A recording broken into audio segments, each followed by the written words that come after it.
আসসালামু আলাইকুম আরহামতুল্লাহ। এমন একটি দোয়া রয়েছে যে দোয়া পড়লে বাড়িতে আর কোনোদিন চোর আসবে না। অনেক সময় চোর এসে আমাদের বাড়িতে থেকে অনেক চুরি করে নিয়ে যায়, আমাদের অনেক ক্ষতি করে চলে যায়।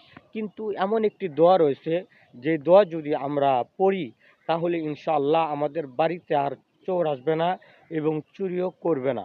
সুতরাং আমরা নিশ্চিন্তে আমাদের ধন সম্পদ হেফাজতে রাখতে পারবো, বরং ফেরেশতা এসে আমাদের ধন সম্পদগুলোকে রক্ষা করবে।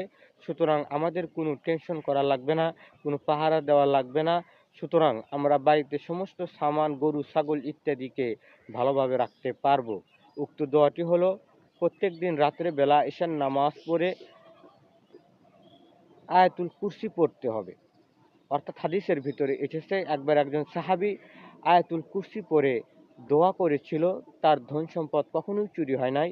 সুতরাং উক্ত আয়াতুল কুরসি আমরা সকলেই নামাজ পড়ে দোয়া করে আয়াতুল কুরসি যদি পড়ি, মন থেকে দোয়া করি, ইনশাল্লাহ আমাদের বাড়িতে আর কোনোদিন চুরি হবে না।